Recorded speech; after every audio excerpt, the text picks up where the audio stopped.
Shalom Bapak Ibu Jemaat. Kabar gembira bagi kita semua. Gereja kita sudah dibuka untuk ibadah onsite loh. Serta sudah mendapatkan QR Peduli Lindungi dari Kemenkes RI. Untuk kedepannya, ibadah dilakukan secara online dan offline. Bagi Bapak Ibu yang belum dapat datang beribadah secara onsite, dapat mengikuti secara online melalui Zoom dari rumah masing-masing. Ini dia hal yang harus kita ketahui ketika kita beribadah secara onsite. 1. Wajib memakai masker. 2. Cuci tangan di tempat yang telah disediakan. 3. Melakukan pengecekan suhu. Tidak boleh demam ya. Keempat, check-in Peduli Lindungi atau tunjukkan sertifikat vaksin. Lalu, silakan memasuki ruang ibadah dan tempati tempat duduk yang telah disediakan. Selama ibadah berlangsung, semua wajib memakai masker ya. Selamat beribadah. Persembahan. Ada 3 cara untuk memberikan persembahan. Pertama, scan QR Code yang ditampilkan pada penghujung ibadah. Kedua, scan QR Code yang ada di luar ruangan ibadah. Ketiga, masukkan uang tunai ke dalam kotak yang telah disediakan. Yang keempat, menggunakan kartu debit melalui mesin EDC. Setelah ibadah selesai, tetap jaga jarak dan jangan membuat kerumunan ya.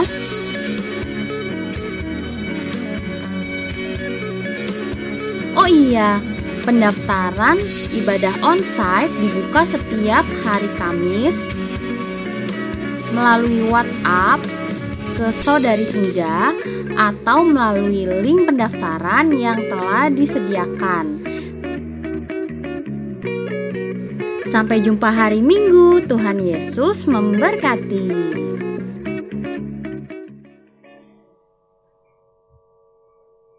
Shalom, selamat pagi Bapak Ibu Saudara-saudari sekalian. Bersyukur kita dapat berjumpa kembali setelah kemarin kita merayakan kelahiran Yesus Kristus. Sebelum kita memulai ibadah pada hari ini, mari persiapkan hati kita untuk datang ke hadirat-Nya dengan membawa korban syukur ke tempatnya yang kudus. Kita nyanyikan pujian, Ku Bawa Korban Syukur.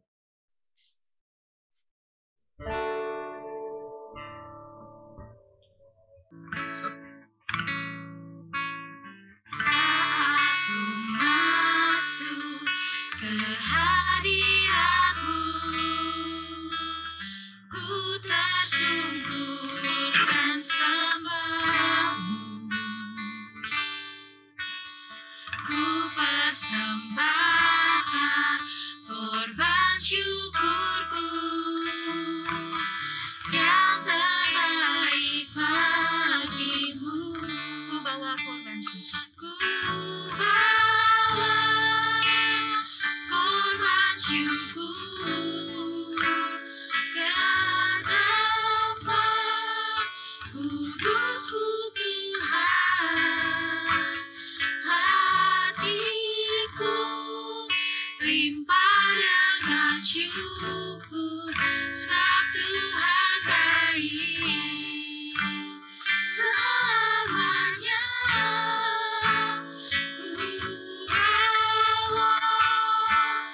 Korban syukur ke tempat kudus-Mu Tuhan.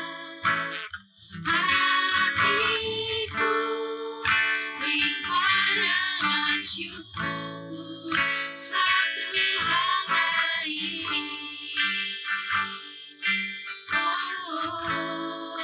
Sebab Tuhan korban syukur.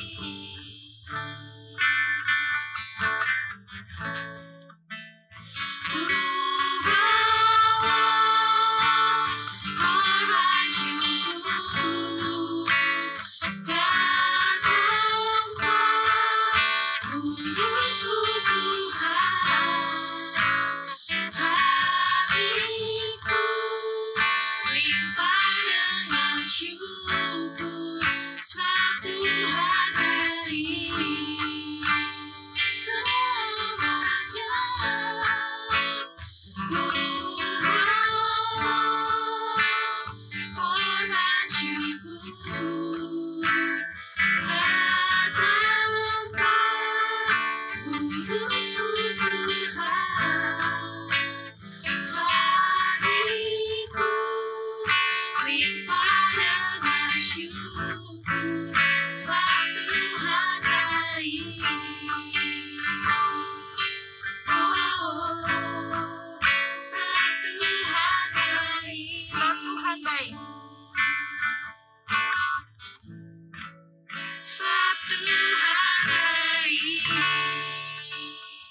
Islam akan disampaikan oleh Saudara Nicholas.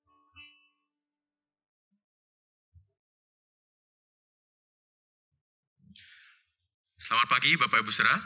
Ibadah kita di minggu terakhir tahun 2021 ini, kita mulai dengan pengakuan bahwa pertolongan kita datangnya daripada Tuhan yang menciptakan langit, bumi, dan segala isinya, yang di dalam kasih dan kesetiaannya tidak pernah meninggalkan perbuatan buah tangannya. Kiranya anugerah dan sejahtera dari Allah Bapa, Putra, dan Roh Kudus turun ke atas kita.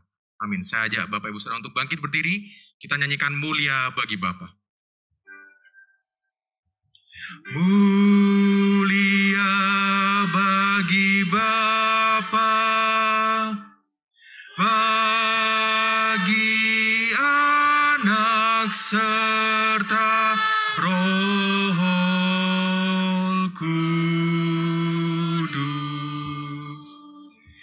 dari permulaannya sekarang dan akan jadi selama-lamanya. Amin.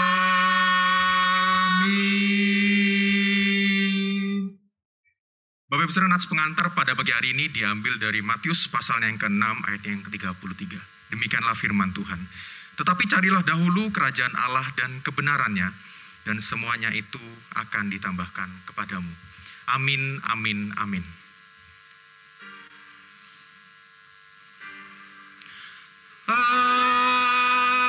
Amin, amin,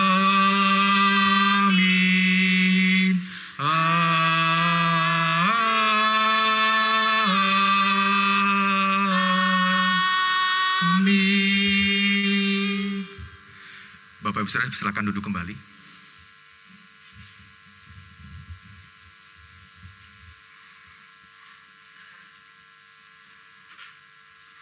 Warta jemaat akan disampaikan oleh Saudara Harrison. Silakan Saudara Harrison. Warta jemaat, see you. Happy birthday pada tanggal 8 Desember 2021. Panitia Kristia Sidarti 25 Desember 2021 Bapak Kasianto dan Ibu Toya. 31 Desember 2021 Ibu Nya Kutai Barat. Saya Felicia Ferin Christopher. 1 Januari 2022 Saudari Yanti Lestari Halim. Happy anniversary 27 Desember 2021 Bapak dan Ibu Theodore Septana Pribadi. 28 Desember 2021 Bapak Ibu Hendra Moto Wigianoto. Warta Komisi Anak diberitahukan kepada segenap orang tua bahwa ibadah Komisi Anak hari ini diarahkan pada pukul 10 WIB melalui Zoom. Berbagi kasih Komisi Anak. Sebagai respon dari firman Tuhan dalam perayaan Natal Komisi Anak, kami mengajak adik-adik dan kakak pembimbing untuk berbagi kasih ke Panti Asuhan Gria Asih. Persembahan dapat diberikan dalam bentuk pakaian baru, layak dipakai untuk anak-anak dan remaja, tas sekolah, buku, makanan, dan biaya sekolah. Batas pengumpulan hari ini. Kebaktian Tahun Baru dan Perjamuan Kudus. Sabtu, 1 Januari 2022, pukul 9. Jemaat yang beribadah secara online dapat menyediakan roti dan anggur secara mandiri atau mengambil di gereja dengan menghubungi sekretariat terlebih dahulu. Telah terbit buku Gemah Pedati edisi kedua. Tersedia untuk masing-masing keluarga tanpa dipungut biaya. Bila jemaat ingin memberikan persembahan dapat transfer ke rekening AN GKMI Pengharapan JKT GAY 544 033 0489. Dana yang terkumpul akan digunakan sebagai dana cadangan gereja. Video warta.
Selagi kita ada di dunia, mari senantiasa bernyanyi baginya, dan kiranya terus manis didengar olehnya.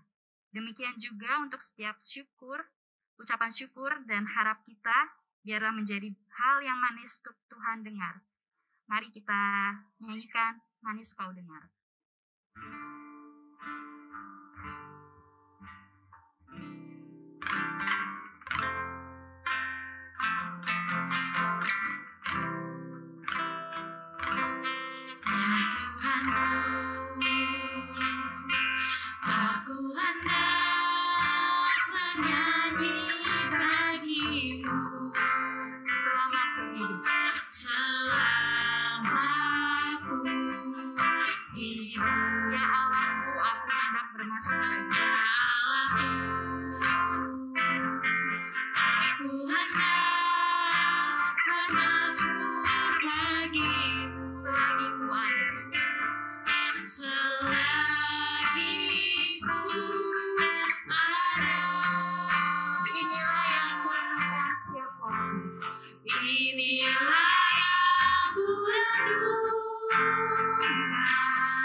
Mari kita bersatu dalam doa.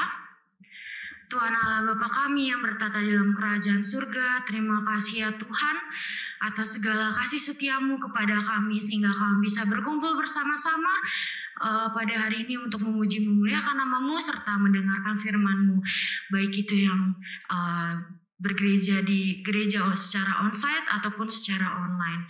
Ya Tuhan, kami mengucap syukur atas terjalannya ibadah Natal kami ya Tuhan di tanggal 25 kemarin sehingga berjalan dengan lancar. Tuhan, kami juga berdoa ya Tuhan untuk jemaat-jemaat-Mu di gereja ini ya Tuhan, jemaat-jemaat yang lanjut usia yang mengalami kelemahan tubuh atau gangguan kesehatan, yaitu kestabilan dari Ibu Yohana Hartini Suraji dan Ibu Toya, Ibu Manurung yang sakit dan yang sedang dirawat di rumah sakit, dan Bapak Soe Kisno, ayah dari Diakon Widoretno yang sedang dirawat di rumah sakit ya Tuhan. Kiranya Tuhan pimpin dari setiap hamba-hamba-Mu ya ini ya Tuhan yang mengalami kelemahan tubuh, kiranya Engkau segera angkat penyakitnya sehingga bisa bersama-sama berkumpul bersama kami juga di sini ya Tuhan. Berdoa juga ya Tuhan untuk jemaat dan saudara kami yang masih terus dalam pemulihan kesehatan. Ada Ibu Enita, Bapak Hadi Sudarto, Bapak Endarto, Papa dari Bapak Handi. Kiranya Tuhan pimpin kesehatan mereka juga ya Tuhan. Berdoa juga ya Tuhan untuk perekonomian jemaat dan pertumbuhan iman jemaat. Kiranya Tuhan pimpin setiap dari keluarga-Mu ini ya Tuhan yang ada di dalam gereja ini. Kiranya Tuhan pimpin setiap keluarga-Mu ini dalam pertumbuhan dalam iman. Kiranya Tuhan berikan kedamaian, ketentraman, serta kesejahteraan di dalam keluarga yang ada di sini ya Tuhan.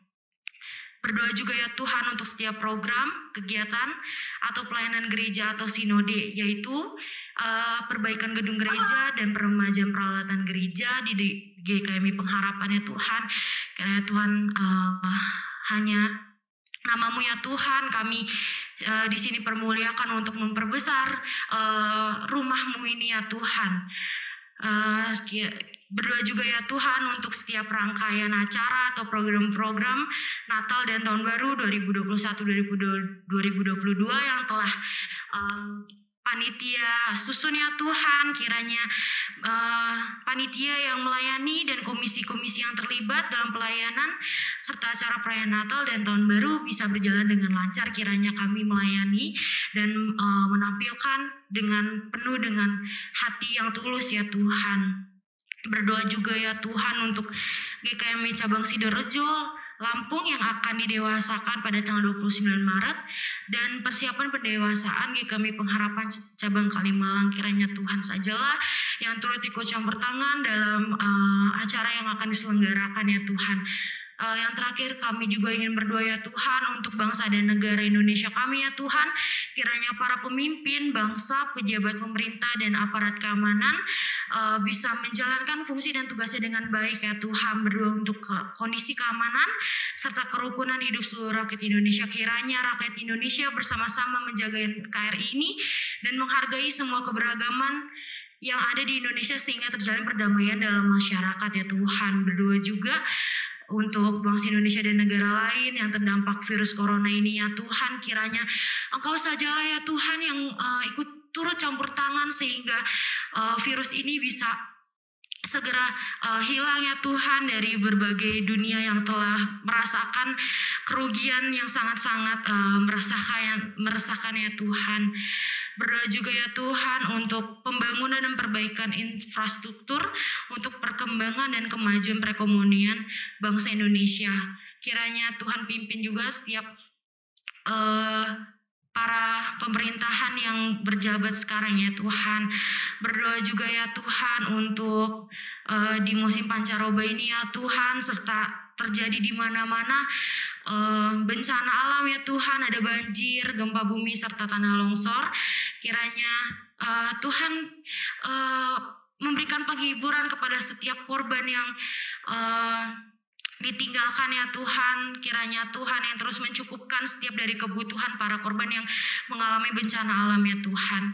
Kiranya Tuhan terus pimpin situasi kami dari tahun ke tahun ke depan ya Tuhan, dalam tangan-Mu dan kasih-Mu ya Tuhan. Mari kita menutup doa kita pada hari ini dengan doa Bapa kami. Bapa kami yang di surga, dikuduskanlah namamu, datanglah kerajaan-mu, jadilah kehendak-mu di bumi seperti di surga. Berikanlah kami pada hari ini makanan kami yang secukupnya. Dan ampunilah kami akan kesalahan kami, seperti kami juga mengampuni orang yang bersalah kepada kami. Dan janganlah membawa kami ke dalam pencobaan, tetapi lepaskanlah kami daripada yang jahat. Karena Engkaulah yang mempunyai kerajaan dan kuasa dan kemuliaan sampai selama-lamanya. Amin.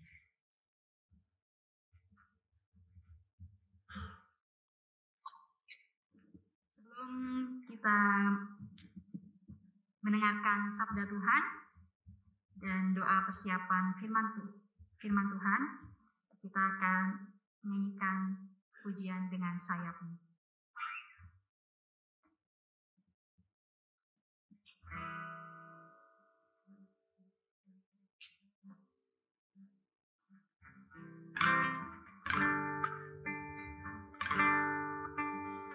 Firman-Mu berkata, Kau besertaku, maka kuat roh dan jiwaku. Tangan-Mu Tuhan selalu ku nantikan, di setiap langkahku percaya. Dengan sayap-Mu ku akan terbang tinggi di tengah badai hidup. Ku tak menyerah, tak kekuatan dan perlindungan bagiku. Pertolongan-Mu di tempat maha tinggi, ku mengangkat tanganku, aku berserah, aku nantikan Kau yang ku sembah, Yesusku, Rajaku. Mari sama-sama kita nyanyikan kembali firman-Mu berkata, Kau besertaku. Firman-Mu berkata, Kau besertaku, maka kuat roh dan jiwaku. Tangan-Mu Tuhan selalu ku nantikan, di setiap langkahku percaya. Dengan sayap-Mu ku akan terbang tinggi di tengah badai hidup. Ku tak menyerah, tak kekuatan dan perlindungan bagiku. Pertolongan-Mu di tempat maha tinggi, ku angkat tanganku, aku berserah, aku nantikan Kau yang ku sembah, Yesusku, Rajaku. Aku serahkan ke Saudari Melia untuk doa persiapan firman dan pembacaan Alkitab. Silakan Melia. Kita persiapkan hati kita untuk berdoa. Tuhan, pada pagi hari ini kami bersyukur di mana kami boleh berkumpul melalui online maupun offline untuk memuji dan memuliakan nama-Mu. Tuhan, sekarang kami akan mendengarkan sebagian dari firman-Mu, kiranya firman Tuhan yang disampaikan dapat berjalan sesuai kehendak-Mu dan dapat menjadi berkat bagi kita semua. Kami mohon Tuhan, siapkan hati kami untuk menjadi pendengar yang baik dan dapat menerima firman Tuhan yang disampaikan. Terima kasih Tuhan, hanya dalam nama Tuhan Yesus kami berdoa dan mengucap syukur. Amin. Selanjutnya, ayat Alkitab pada minggu ini diambil dari Matius 15 ayat 16 sampai dengan 26. Orang muda yang kaya. Pada Ada seorang datang pada Yesus dan berkata, "Guru, perbuatan baik apakah yang harus kuperbuat untuk memperoleh hidup yang kekal?" Jawab Yesus, "Apakah sebabnya engkau bertanya kepadaku tentang apa yang baik? Hanya satu yang baik, tetapi jikalau engkau ingin masuk dalam hidup, turutilah segala perintah Allah."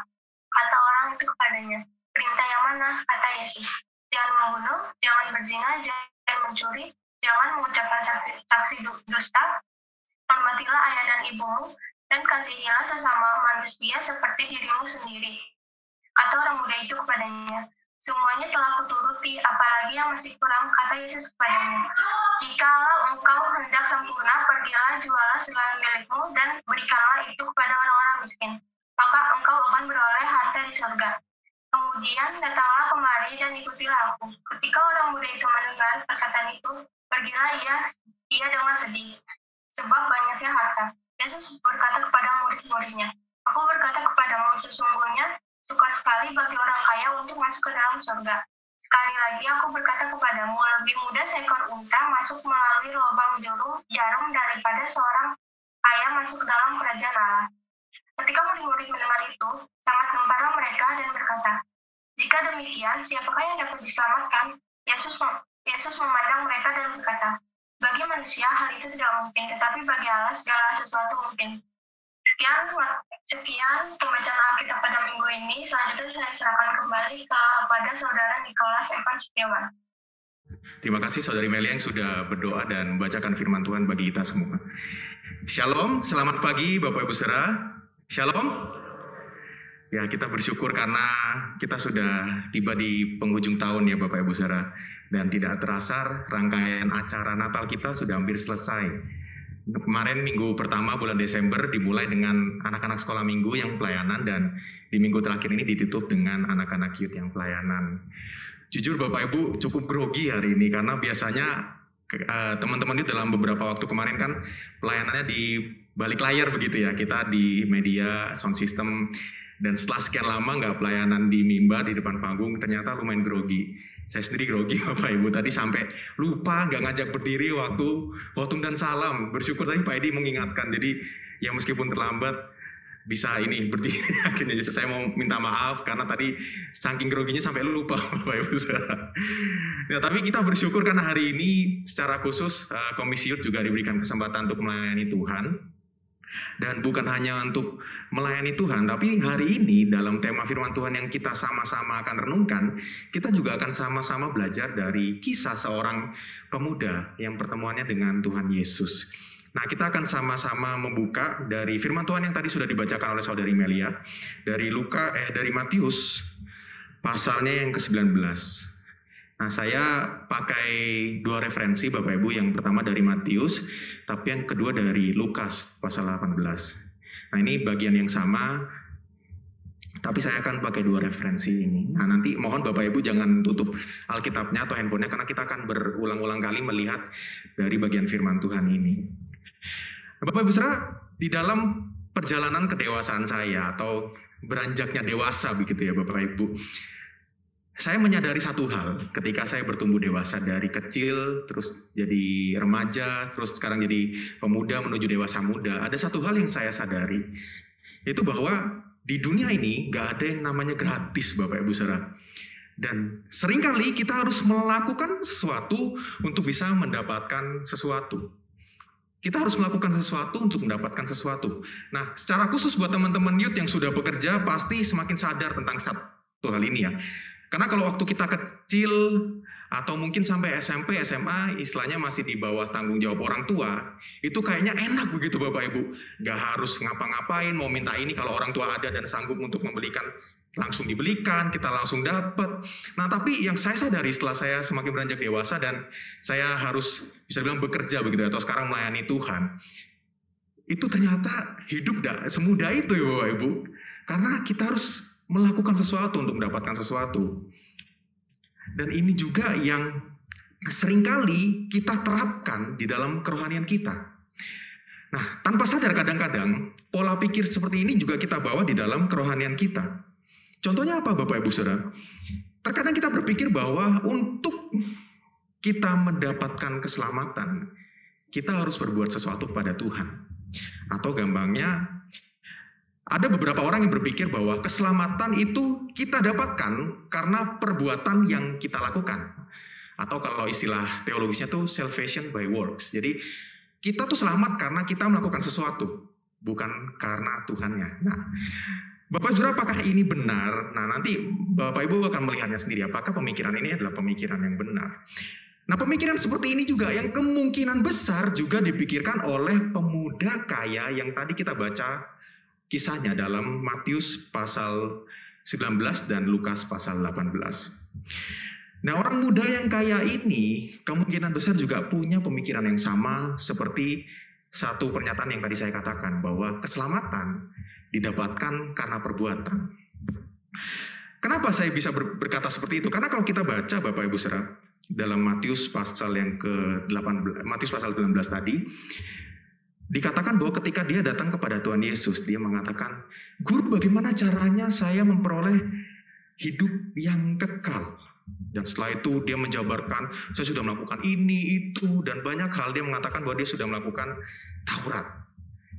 Nah, tapi sebetulnya ada satu hal yang salah di dalam pemikiran orang ini.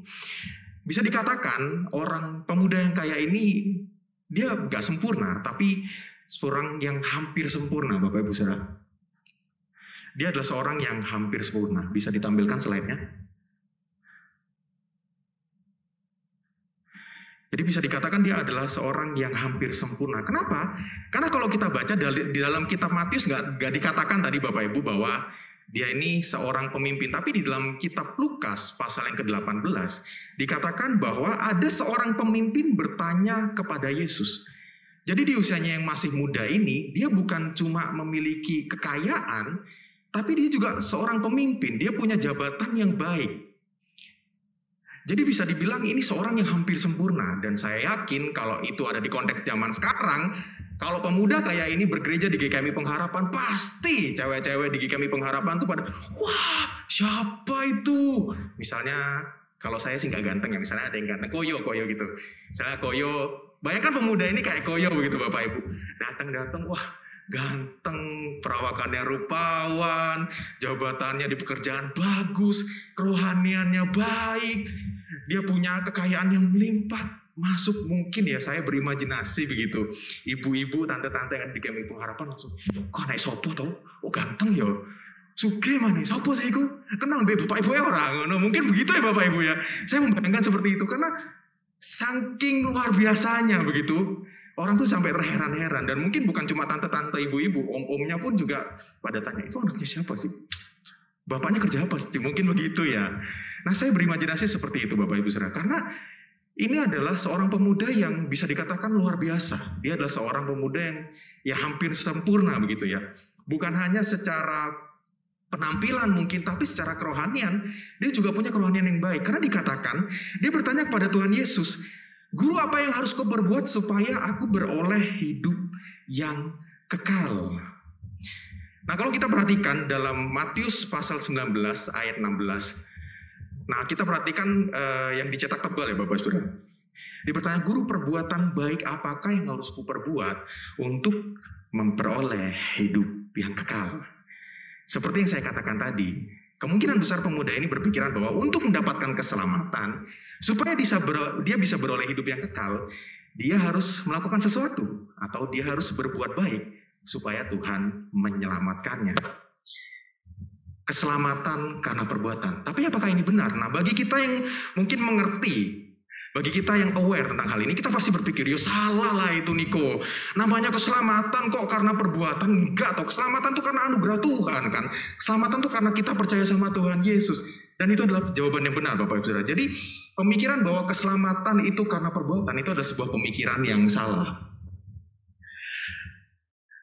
Tapi Bapak Ibu Saudara, di dalam pertanyaan ini, satu hal yang kita bisa pelajari adalah, meskipun sang pemuda yang kaya tadi mempunyai pemikiran yang salah, setidaknya dia sadar akan satu hal yang penting dalam hidupnya. Dia bertanya bagaimana caranya memperoleh hidup yang kekal. Kenapa ini hal yang penting? Karena seringkali kita sendiri yang sudah jadi orang Kristen, kadang kita lupa, kita malah fokusnya memikirkan hal-hal yang ada di dunia ini, memikirkan bagaimana cara kita hidup di dunia yang fana ini, dan kita lupa untuk memikirkan hidup yang kekal itu tadi. Jadi kalau misalnya kita berpikir, oh itu kan salah pemikirannya, masa selamat karena perbuatan. Tapi hati-hati Bapak Ibu Saudara, meskipun dia punya pemikiran yang salah, tapi dia sadar akan satu hal yang penting yang mungkin kita sendiri sebagai orang Kristen zaman sekarang malah seringkali lupakan. Nah Bapak Ibu Saudara, di dalam Lukas pasal 18, saya mau mengajak kita untuk melihat dalam Lukas pasal yang ke-18 ayat 18 sampai 19. Dalam Lukas pasal 18 ayat 18 sampai 19 di slide sudah ditampilkan, kita melihat bahwa sang pemuda kaya ini bertanya kepada Tuhan Yesus begini, "Guru yang baik, apa yang harus aku perbuat untuk memperoleh hidup yang kekal?" Jadi kalau di Lukas ada perkataan guru yang baik. Kalau di Matius detailnya ini tidak ditulis ya Bapak Ibu Saudara. Nah kemungkinan besar sang pemuda yang kaya ini punya sebuah maksud di dalam perkataannya ini. Entah dia mau menjilat Tuhan Yesus atau dia punya maksud yang lain. Tapi yang ingin dia katakan adalah pemuda ini punya maksud terselubung dan itu terlihat dari jawaban Tuhan Yesus. Dan seringkali ketika orang berkata guru yang baik, atau mungkin sederhananya ketika kita memuji seseorang, biasanya kita pengen supaya orang itu memuji kita balik. Misalnya saya memuji Pak Haji, wah Pak Haji itu orangnya baik ya. Biasanya respon yang kita dapat, oh iya Niko juga baik kok orangnya. Bukan saya doang yang baik, Niko juga baik. Nah biasanya responnya seperti itu Bapak Ibu. Ketika kita memuji seseorang, ada suatu respon balik yang kita inginkan. Dan kemungkinan besar, ini juga yang diinginkan oleh sang pemuda kaya tadi. Dan karena Tuhan Yesus adalah Tuhan yang Maha Tahu, dia tahu apa maksud dari sang pemuda tadi. Ketika pemuda tersebut berkata demikian, Tuhan Yesus menjawab, "Mengapa engkau mengatakan aku baik? Tidak ada seorang pun yang baik selain daripada Allah saja." Tuhan Yesus tahu maksud dari sang pemuda tadi. Dan ia ingin mengatakan bahwa gak ada seorang pun manusia di dunia ini yang baik. Hanya Allah saja yang baik. Dan pernyataan Tuhan Yesus ini sebetulnya ingin membetulkan juga pemikiran dari sang pemuda tadi. Pemuda tadi memikirkan bahwa, oh saya adalah orang yang baik. Saya selama ini melakukan hukum Taurat, kehidupan kerohanian saya baik, dan bukankah sudah sewajarnya saya bisa memperoleh hidup yang kekal? Karena pola pikirnya adalah dia bisa selamat karena perbuatan yang dia lakukan. Dan itu terbukti dari pertanyaannya yang dia tanyakan kepada Tuhan Yesus. Dan dalam Lukas pasal 18 ayat 20-21, Tuhan Yesus melanjutkan responnya. Tuhan Yesus mengatakan, "Engkau tentu mengetahui segala perintah Allah. Jangan berzina, jangan membunuh, jangan mencuri, jangan mengucapkan saksi dusta, dan hormatilah ayahmu dan ibumu." Setelah Tuhan Yesus mengatakan itu, langsung pemuda ini menjawab, "Semuanya itu sudah kulakukan, sudah kuturuti sejak masa mudaku." Dia sangat percaya diri Bapak Ibu bahwa dia sudah melakukan semua hukum Taurat sejak masa mudanya. Dan yang unik adalah kita melihat respon Tuhan Yesus. Tuhan Yesus gak menyanggah. Tuhan Yesus gak mengatakan, mosok iyo, coba gimana. Kemarin kamu ini gak ngelawan orang tuamu, gak? Kan Tuhan Yesus gak mengatakan seperti itu ya Bapak Ibu Saudara. Tuhan Yesus gak ngetes, Tuhan Yesus gak menguji. Dan kemungkinan besar dari kelima perintah yang Tuhan Yesus katakan tadi, pemuda yang kaya ini memang benar-benar melakukannya. Karena pemuda yang kaya ini memang secara kerohaniannya baik. Tapi Tuhan Yesus tahu ada satu permasalahan yang pemuda ini miliki. Dan itu Tuhan Yesus tunjukkan dalam respon yang berikutnya. Mendengar itu, Yesus berkata kepadanya, inilah respon Tuhan Yesus Bapak Ibu Saudara, "Masih tinggal satu hal lagi. Ada satu hal lagi yang harus kamu lakukan." Tuhan Yesus mengatakan, "Jualah segala yang kau miliki dan bagikanlah itu kepada orang-orang miskin. Maka engkau akan beroleh harta di surga. Kemudian datanglah kemari dan ikutlah aku." Nah, saya mau bertanya kepada Bapak Ibu Saudara yang ada di tempat ini, menurut Bapak Ibu Saudara, perintah yang mana yang belum dilakukan oleh pemuda yang kaya tadi? Saya boleh minta responnya? Kalau dari 10 hukum Taurat gitu ya Bapak Ibu, 10 perintah Allah. Dari perintah yang pertama sampai perintah yang 10, kira-kira perintah yang nomor berapa yang belum dilakukan oleh pemuda yang kaya tadi? Tadi dia mengatakan jangan berzina sudah dilakukan, jangan membunuh sudah dilakukan, jangan mencuri sudah dilakukan, jangan mengucapkan saksi dusta sudah dilakukan, hormatilah ayahmu dan ibumu sudah dilakukan. Jadi otomatis setengah sudah dilakukan Bapak Ibu. dari 5 yang lain, kira-kira perintah yang keberapa yang belum dilakukan? Ada yang bisa bantu jawab? Jangan takut salah Bapak Ibu Saudara.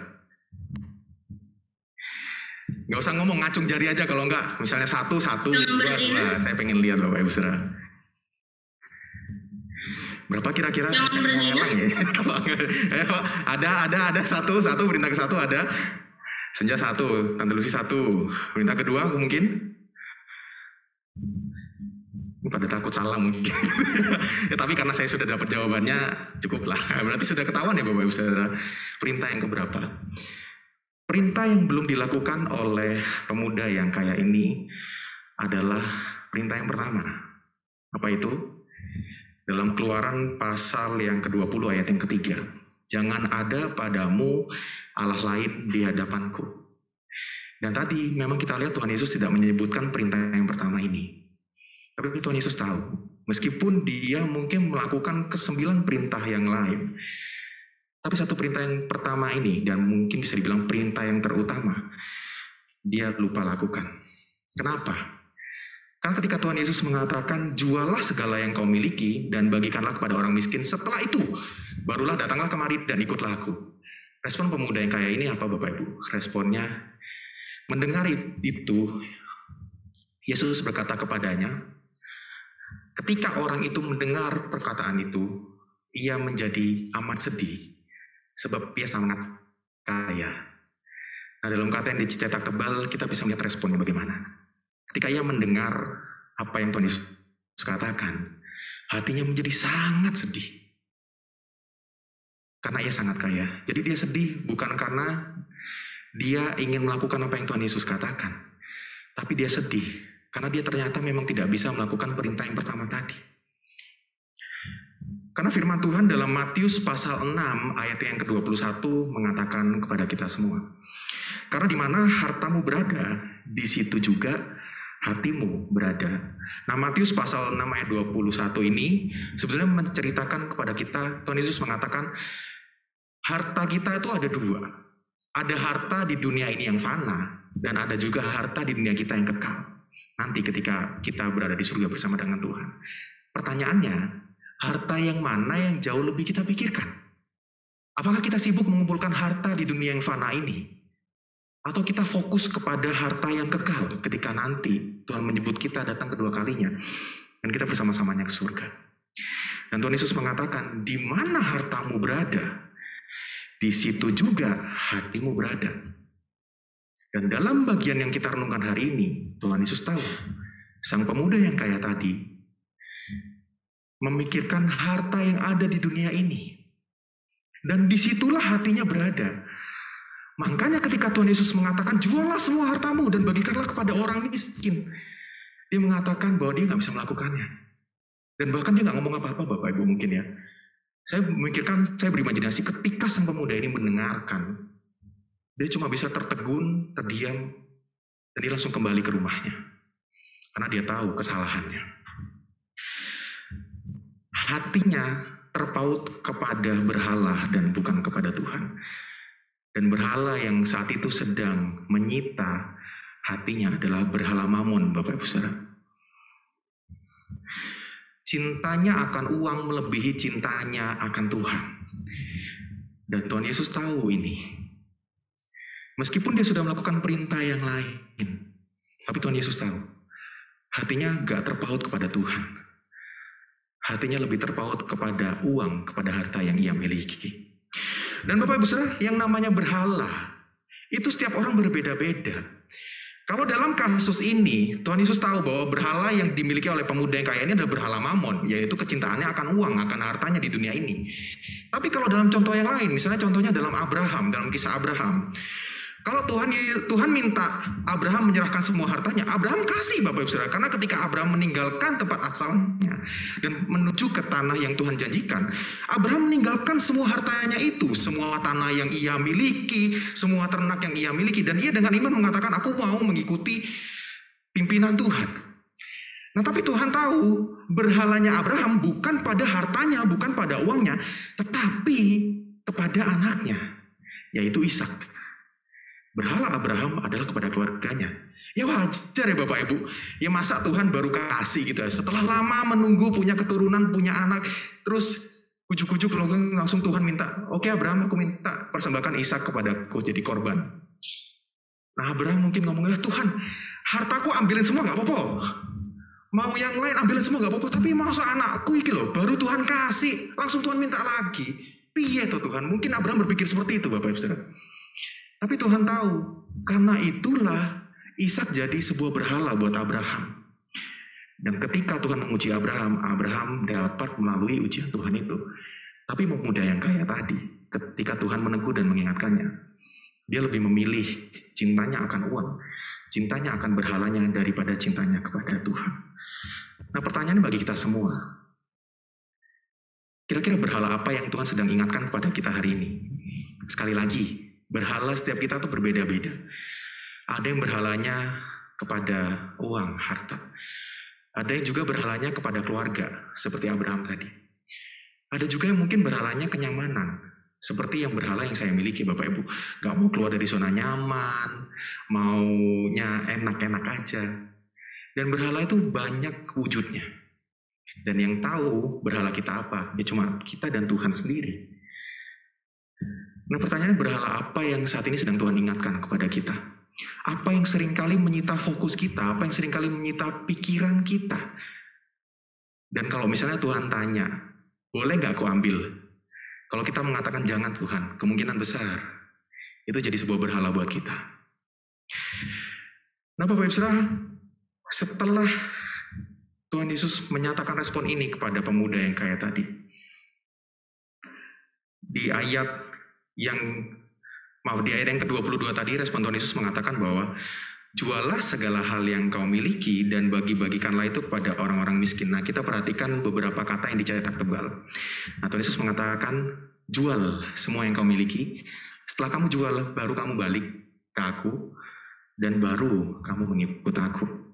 Nah Tuhan Yesus ingin menegaskan bahwa kita tidak bisa menyembah Tuhan dan berhala kita secara bersamaan. Pemuda yang kaya tadi berpikir, Tuhan masa gak bisa sih aku tetap menyimpan hartaku ini, tapi aku juga tetap ikut Tuhan? Emang gak bisa dua-duanya ya Tuhan ya? Tuhan mengatakan gak bisa. Dan firman Tuhan juga dalam Matius pasal 6 ayat yang ke-24, masih dalam satu bagian yang tadi, Matius pasal 6. Firman Tuhan mengatakan, tak seorang pun dapat mengabdi kepada dua tuan, karena jika demikian ia akan membenci yang seorang dan mengasihi yang lain. Atau ia akan setia kepada yang seorang dan tidak mengindahkan yang lain. Kamu tidak dapat mengabdi kepada Allah dan kepada Mamon. Dalam bagian ini konteksnya memang berhala Mamon, tapi kembali lagi, apapun berhala kita tidak bisa mengabdi kepada Tuhan, dua Tuhan Bapak Ibu Saudara. Kita harus pilih.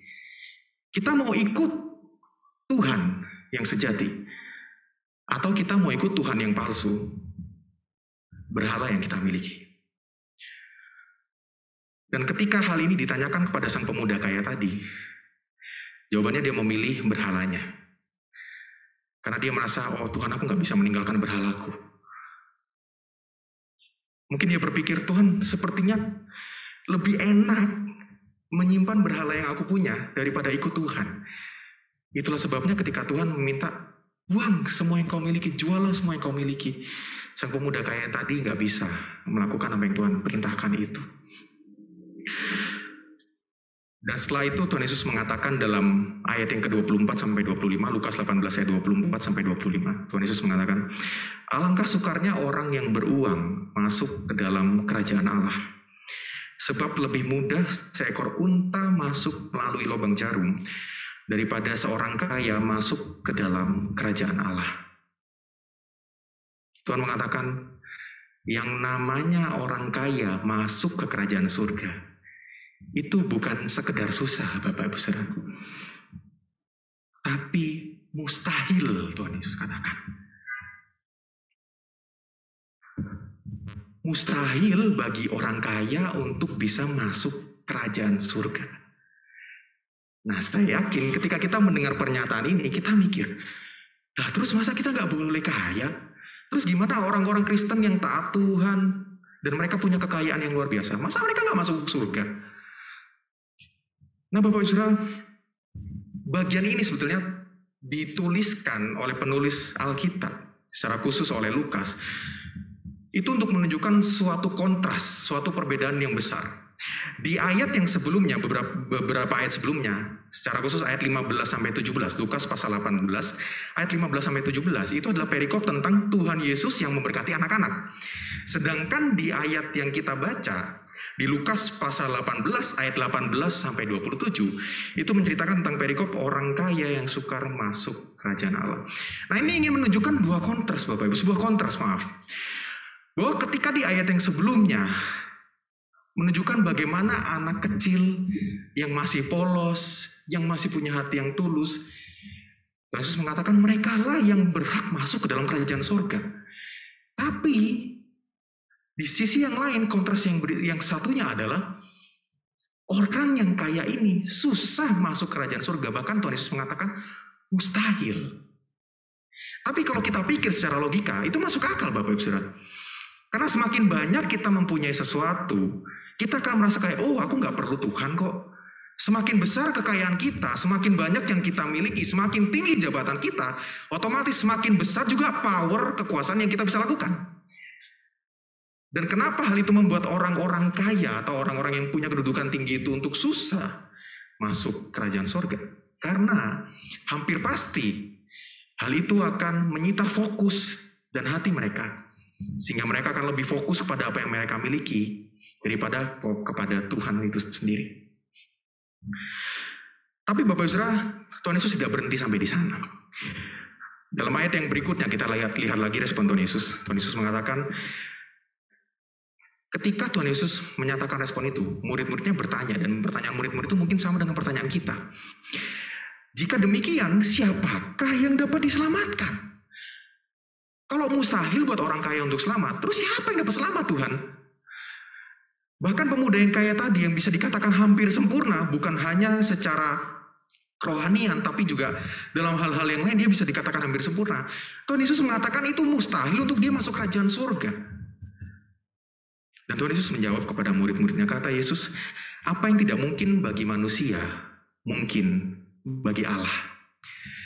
Nah Bapak Ibu Saudara, bagian yang kita renungkan hari ini bukan ingin mengatakan bahwa ya kita nggak boleh jadi orang kaya, kita nggak boleh punya uang yang banyak, kita nggak boleh punya harta yang besar gitu Bapak Ibu.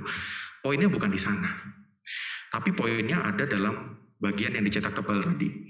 Apa yang tidak mungkin bagi manusia, mungkin bagi Allah.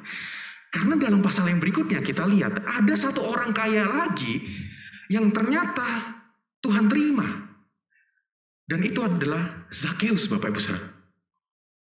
Kalau dalam pasal 18, Lukas pasal 18, pemuda yang kaya tadi Tuhan katakan mustahil untuk masuk ke dalam kerajaan sorga.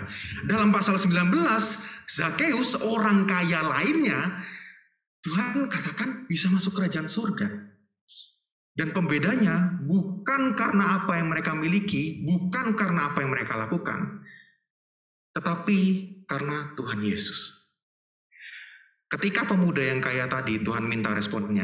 Oke, kalau kamu mau ikut aku, jual semua yang kamu punya, setelah itu balik kemari, baru ikut aku. Pemuda yang tadi tidak bisa mengiyakannya. Tapi beda dengan Zakheus. Ketika Zakheus bertemu dengan Tuhan Yesus, bahkan sebelum Tuhan Yesus minta, dia langsung mengatakan, Tuhan, aku akan serahkan sebagian dari yang aku miliki kepada orang-orang miskin, dan apa yang sudah kuperas akan kukembalikan lagi kepada mereka. Yang membedakan kedua orang kaya ini adalah iman mereka kepada Yesus.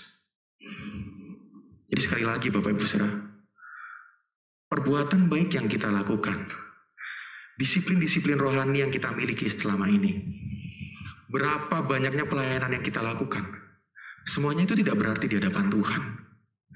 Bahkan firman Tuhan mengatakan bahwa apa yang kita lakukan di dunia ini itu seperti sampah di hadapan Tuhan. Karena sekali lagi, dunia kita adalah dunia yang tercemar akan dosa. Dan kita adalah manusia-manusia yang berdosa. Kalau nggak ada Tuhan Yesus, kita nggak akan bisa layak di hadapan Tuhan. Dan hal ini mengingatkan kepada kita bahwa kemarin kita merayakan Natal. Mari kita merayakan kedatangan Tuhan Yesus ke dunia ini. Dan dalam Yohanes pasal 3 ayat yang ke-16, firman Tuhan mengatakan, karena begitu besar kasih Allah akan dunia ini, sehingga ia telah mengaruniakan anaknya yang tunggal, supaya setiap kita yang percaya kepadanya tidak binasa, melainkan beroleh hidup yang kekal. Firman Tuhan yang kita renungkan hari ini kembali mengingatkan kita semua bahwa kita bisa selamat, kita bisa beroleh hidup yang kekal, bukan karena apa yang kita lakukan, bukan karena apa yang kita miliki, melainkan karena apa yang Tuhan sudah lakukan untuk kita. Kita diselamatkan bukan karena perbuatan kita, melainkan kita diselamatkan karena iman kita kepada Yesus. Bapak Saudara, kiranya firman Tuhan hari ini boleh kembali mengingatkan kita semua. Kalau selama ini mungkin kita masih berpikiran, Tuhan, aku sudah melakukan ini itu. Aku sudah melayani Tuhan selama berapa puluh tahun. Aku sudah memberikan banyak persembahan buat Tuhan. Terus apa? Gunanya buat aku itu apa?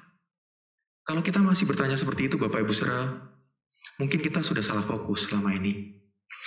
Karena kita melakukan itu bukan untuk mendapatkan sesuatu dari Tuhan.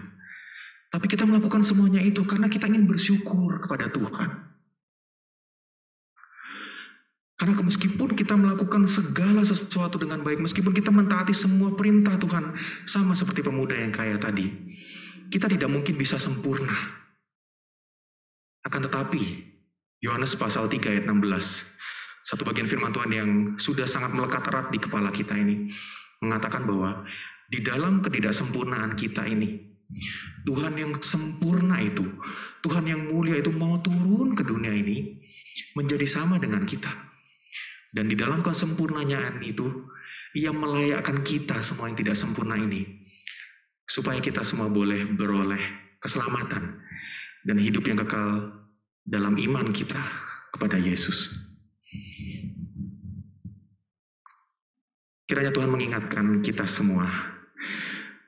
Bapak Saudara, saya mau mengajak kita semua untuk merenungkan firman Tuhan hari ini dengan melalui satu pujian. Ini satu pujian yang beberapa bulan yang lalu, kalau nggak salah bulan Maret, waktu saya bawakan firman Tuhan juga saya nyanyikan. Judulnya Murnikanku, Bapak Ibu. Nah, saya sangat suka sama satu lagu ini karena bagi saya pribadi, ini lagu yang senantiasa mengingatkan saya ketika saya kuliah. Ketika kuliah dari semester 1, ketika kami melayani dalam pelayanan akhir pekan, ketika saya mendengarkan satu lagu ini, saya merasa bahwa Tuhan selalu mengingatkan saya, apakah hati saya sudah murni untuk Tuhan semata? Atau ada hal lain yang ingin saya kejar? Ada berhala lain yang ingin saya simpan? Dan kiranya pujian ini juga boleh menjadi refleksi, boleh menjadi pengingat bagi kita semua. Saya akan menyanyikannya satu bait dan satu ref untuk Bapak Ibu semua, dan nanti di perulangan yang kedua buat Bapak Ibu yang bisa menyanyikannya, saya mengajak kita semua untuk menyanyikannya bersama-sama.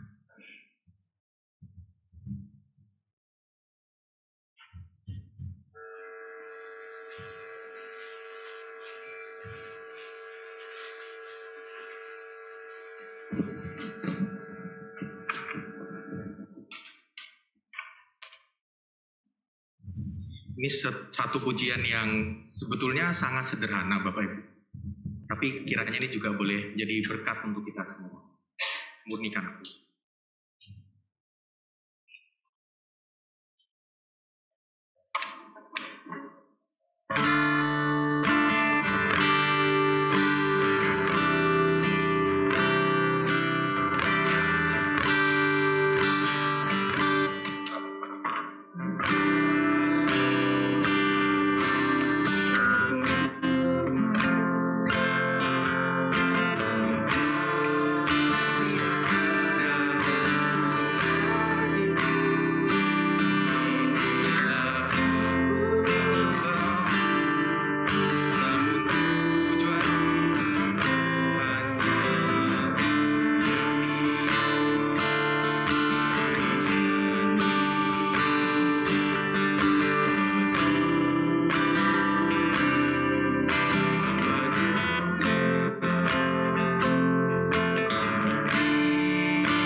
Tuhan, firman-Mu sudah diberitakan.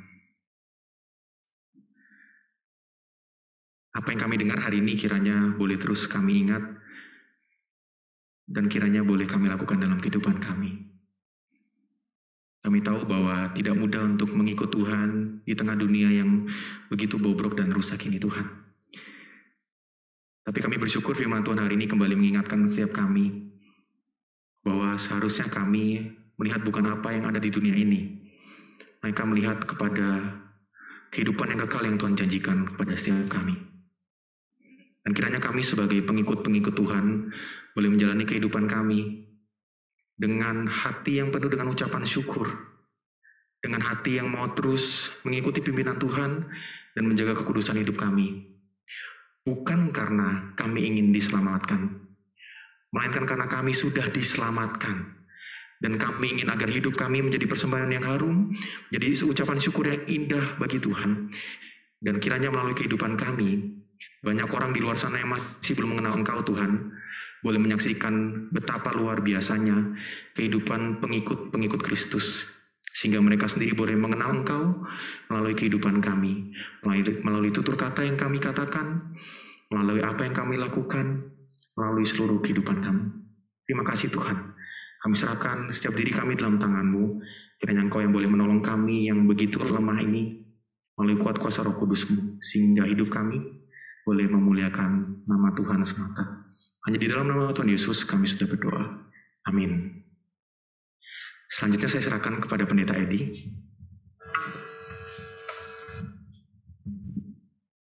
Ya, terima kasih Nikolas, pelayanannya luar biasa ya. Grogi aja segitu ya, apalagi nggak grogi ya. Iya, kesalahan Niko pasti dimaafkan. Karena saya juga bisa melakukan kesalahan yang sama gitu ya. Firman Tuhan berkata, buluh yang terkulai tidak dipatahkannya. Saya sudah pesan ke Nikolas, dalam pelayanan jangan takut melakukan kesalahan. Tapi takutlah kalau tidak melakukan apa-apa atau tidak melayani. Itu berlaku untuk kita semua ya. Disalah baca sedikit tadi panitia Priscila ya nggak apa-apa, tapi besok diperbaiki. Penatua Priscila, Bapak Soekisno ya nggak apa-apa, besok bacanya Bapak Sukisno gitu kan. Jadi terus kita perbaiki ya. Oke, hari ini kita akan bersama-sama mendoakan untuk saudara-saudara kita yang berulang tahun hari lahir dan berulang tahun pernikahan. Karena ini masih dalam masa COVID, jadi saya tidak memanggil ke depan, nanti berdesak-desakan, kurang bagus untuk kesehatan kita. Jadi tetap berada di tempat dan berdiri saja gitu ya. Nanti siap-siap yang untuk yang ulang tahun pernikahan, ya silahkan mendekat kepada pasangannya gitu ya. Oke, untuk yang pertama yang berulang tahun hari lahir, saya akan panggil Bapak Dani pribadi, ya. Oke, yang kedua Saudara Jeremy Henok pribadi, tanggal 3 Desember. Tuh KTP-nya sama dengan saya 3 Desember itu ya. Bapak Deni tanggal 2 ya. Kemudian Bapak Hadi Sudarto Suganda tanggal 7 Desember. Kemudian Ananda Jovanka Eleanor Effendi tanggal 9. Kemudian berikutnya Ibu Rahelina Susani tanggal 10. Kemudian tanggal 11 ada 2 orang, Ibu Isabella Susianti dan Ibu Sheila Olivia Wijanarko. Kemudian berikutnya tanggal 13 Desember ada 2 orang juga, Ibu Kristi Leona dan Saudari Karin Natalia. Wah pas nanti ya, doakan ya Karin, ini ketuanya Yud ini ya. Kemudian tanggal 15 ada 3 orang, Bapak Sutarno, Bapak Darmaji, dan Bapak Map David Christopher. Kemudian tanggal 17 ada 2 orang, Diaken Fajar Suryani Widarto dan Ibu Suwarni Ekorini. Kemudian tanggal 18 ada Ananda Jovan Christian Dadi. Tanggal 21 Saudari Natasha Cindy Hudiono. Tanggal 24 Ibu Hernani. Tanggal 28 Penatua Priscilla Sogiarti. Tanggal 29 ada 2 orang, Bapak Kasyanto dan Ibu Toya. Benar ya? Wah, hebat ya, tanggal ulang tahunnya sama gitu ya. Kemudian tanggal 31 Ibu Carmentina Huta Barat dan Ananda Felicia Ferin Christopher. Ya silakan yang hadir di gereja di atas silakan berdiri, yang di bawah silakan disut kalau ada berdiri juga, yang di rumah tetap duduk aja, nanti kalau berdiri nggak kelihatan orangnya ya. Ya saya akan berdoa, kita semua mendukung di dalam doa ya. Bapa, di dalam surga. Kami bersyukur untuk saudara-saudara seiman kami, khususnya di GKM Pengharapan yang berulang tahun hari lahir pada bulan Desember ini, Tuhan. Kami mensyukuri untuk rahmat Tuhan bagi saudara-saudara kami, khususnya pimpinan Tuhan, penyertaan Tuhan dalam masa yang sulit sekalipun. Kami boleh ada sebagaimana kami ada saat ini. Dan Engkau membuktikan karya-Mu di tengah-tengah kehidupan kami bagi saudara-saudara kami sehingga boleh merasakan ulang tahun di tahun 2021 ini, Tuhan. Terpujilah nama-Mu ya Tuhan. Dan kiranya berkat Tuhan selalu melimpah dalam kehidupan saudara-saudara kami semua. Firman-Mu berkata, umur panjang di tangan kanannya, di tangan kirinya kejayaan dan kehormatan. Biarlah firman itu juga beserta dengan saudara-saudara kami yang berulang tahun di bulan Desember itu ya, Desember ini ya Tuhan. Biarlah pimpinan Tuhan bukan hanya berhenti bulan Desember ini, tapi terus sepanjang Tuhan mengaruniakan nafas kepada mereka. Berilah pimpinan pada mereka, berkat yang turun daripada surga, dan juga hikmat di dalam melakukan segala sesuatu. Dan bila saudara-saudara kami semua juga terus dipimpin oleh Tuhan untuk melayani lebih kuat lagi di dalam Tuhan, senantiasa memuliakan Tuhan di dalam kehidupan mereka semua. Terima kasih ya Tuhan. Terima kasih untuk saudara kami yang berulang tahun ini. Kami melihat, merasakan bagaimana tangan Tuhan bekerja atas mereka semua. Terpujilah nama-Mu ya Tuhan. Di dalam nama Tuhan Yesus Kristus, Allah kami yang hidup, kami berdoa. Amin. Ya, silakan duduk kembali. Selamat berulang tahun semua yang berulang tahun di hari lahir di bulan Desember. Kemudian yang berulang tahun pernikahan di bulan Desember ada 4 pasangan. Tanggal 18, Bapak dan Ibu Anton Sri Probiantono hadir di gereja tadi saya lihat, silakan berdekatan ya. Kemudian Bapak Ibu Seseno, saya nggak bisa lihat dari sini. Kemudian yang ketiga, tadi Pak Seno tanggal 19 ya. Kemudian tanggal 27, Bapak dan Ibu Theodor Septana pribadi tanggal 27. Dan yang terakhir tanggal 28, Bapak dan Ibu Hendratmo Wigianoto. Ya silahkan berdiri di tempat yang hadir di gereja. Satu, kalau nggak malu silahkan dipeluk atau dipegang begitu Pak. Seperti saya ke mall dengan istri saya kemarin itu ya. Ya silahkan, jangan malu-malu ya. Ya nanti bisa di-shoot ya. Yang di rumah juga sama, yang berdekatan pegang, peluk atau gandeng terserah. Tapi menunjukkan adanya kebersamaan ya. Ya saya akan berdoa, kita semua dukung dalam doa. Bapa di dalam surga, kami bersyukur juga untuk saudara-saudara kami yang berulang tahun pernikahan di bulan Desember ini. Ada banyak musim yang mereka lalui. Kami bersyukur kalau mereka tetap menempatkan Tuhan sebagai jurumudi dari rumah tangga mereka. Ketika laut dan cuaca yang gelap, Tuhan tetap menjadi panduan mereka. Ketika cuaca cerah, Tuhan pun menampakkan dengan jelas pimpinan pada mereka. Dan berkat Tuhan juga ada bersama mereka.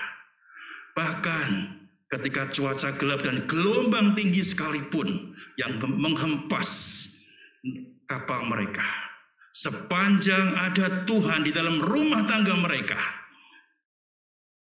Tuhan yang terus mengokohkan rumah tangga mereka. Betapa sukarnya mengarungi rumah tangga. Tetapi ketika Tuhan yang menjadi jurumudi dari rumah tangga, maka segala sesuatu dimampukan. Dan kasih itu selalu bertebaran, berlimpah di dalam kehidupan rumah tangga mereka. Pimpin mereka ya Tuhan dengan berkat-berkat yang teristimewa, terbaik yang daripada Tuhan. Firman Tuhan berkata, hendaklah kasih dan setia itu tidak meninggalkan mereka.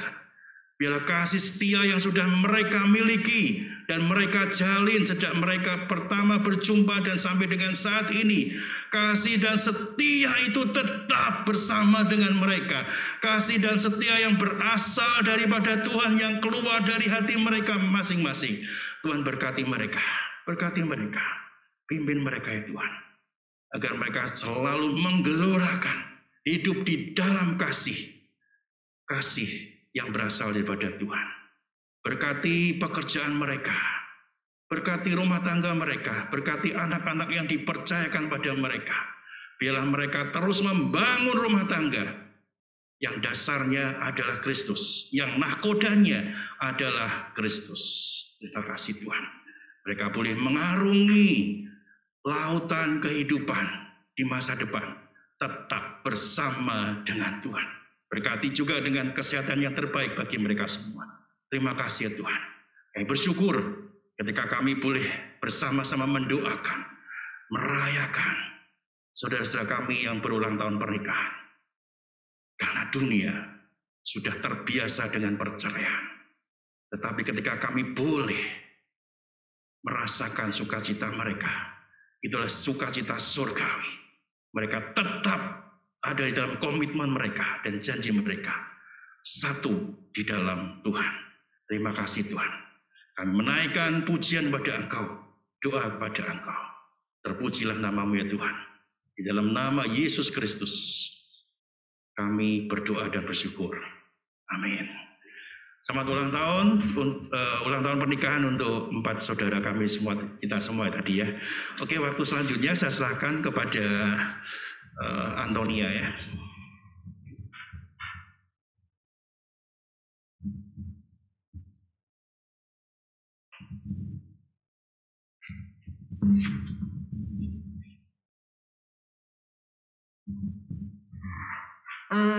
Selanjutnya kita akan menyaksikan bersama-sama video performance dari Diop. Selamat menyaksikan.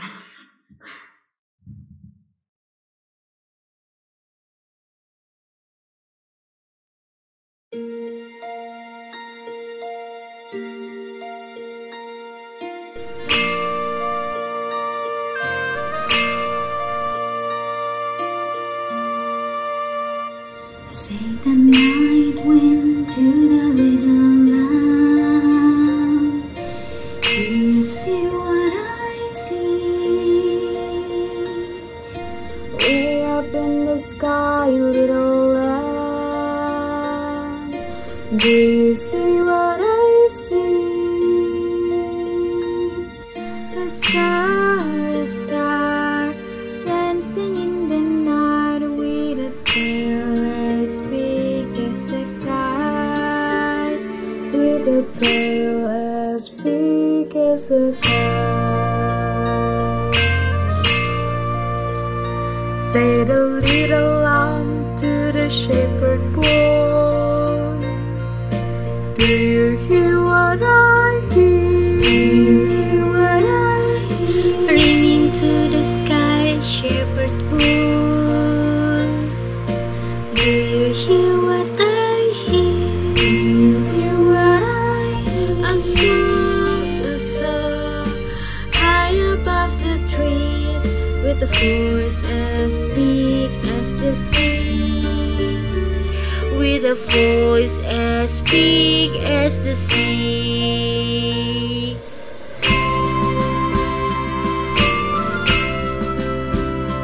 Say the shepherd boy to the mighty king, do you know what I know? Do you know what I know? In your presence, almighty king, do you know what I know? Do you know what I know? A child, shivers in the cold. Let's bring him silver and gold. Let us bring him silver and gold. Say the king to the people everywhere. Listen to what I say. Listen to what I say. Pray for peace, people everywhere.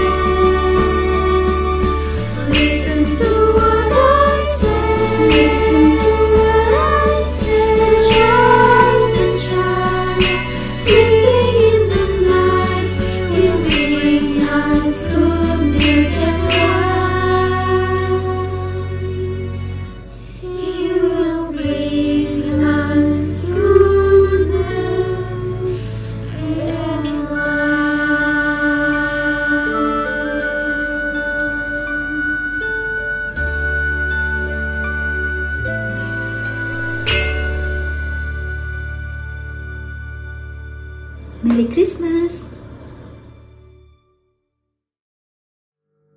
Ya, itu dia performance dari Yud.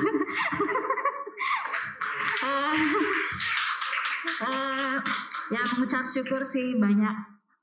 Secara pribadi kan aku yang para pengurus Youth yang mengundang teman-teman untuk join dalam video ini gitu kan. Aku kira bakal sedikit karena lagunya nggak familiar gitu. Dan bersyukur puji Tuhan banyak yang ikut gitu ya, merasa berterima kasih gitu yang udah join dan semoga video ini bisa memberkati kita semua.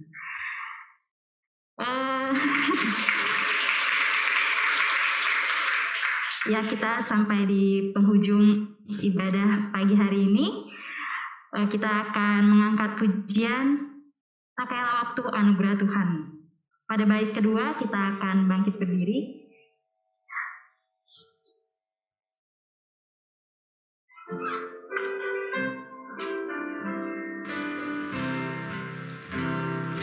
Pakailah waktu anugerah Tuhan, hidupku singkat bagaikan kembang. Mana benda yang kekal di hidupmu, hanyalah kasih tak akan lekang. Tiada yang bakal di dalam dunia, segala yang indah pun akan lenyap. Namun kasih-Mu demi Tuhan Yesus sungguh bernilai dan tinggal tetap. Janganlah sia-siakan waktumu, hibur dan menolonglah yang mengeluh. Biarlah lampumu terus bercahaya, muliakanlah Tuhan di hidupmu. Tiada yang bakal di dalam dunia, segala yang indah pun akan lenyap.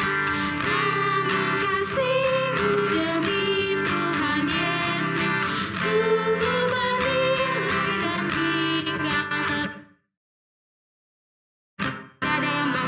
Tiada yang bakal di dalam dunia, segala yang indah akan Tuhan. Kasih-Mu demi Tuhan Yesus sungguh bernilai dan tinggal tetap.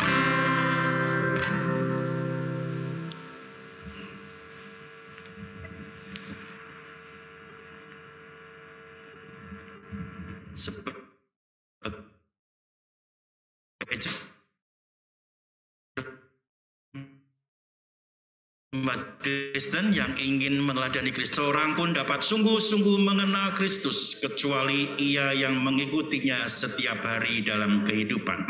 Dan sebagai bagian dari gereja yang marilah bersama-sama dengan gereja-gereja di sepanjang segala abad dan tempat kita mengikrarkan pengakuan iman rasuli.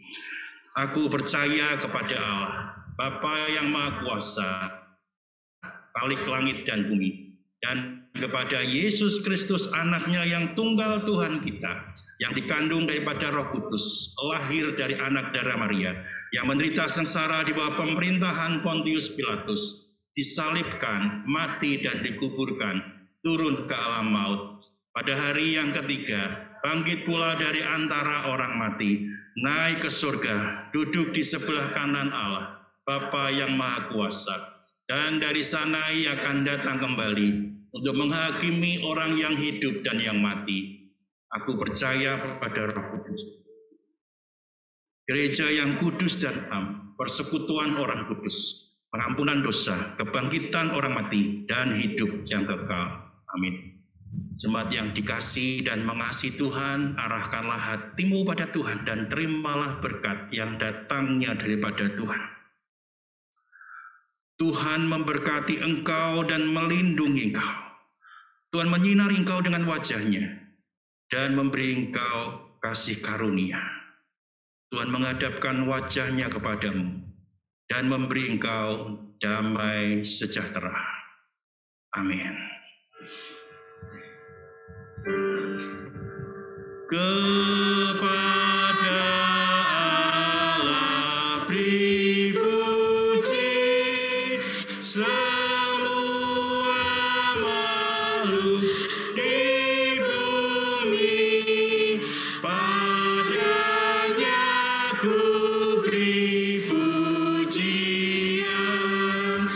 Bapa, Anak, dan Roh Suci.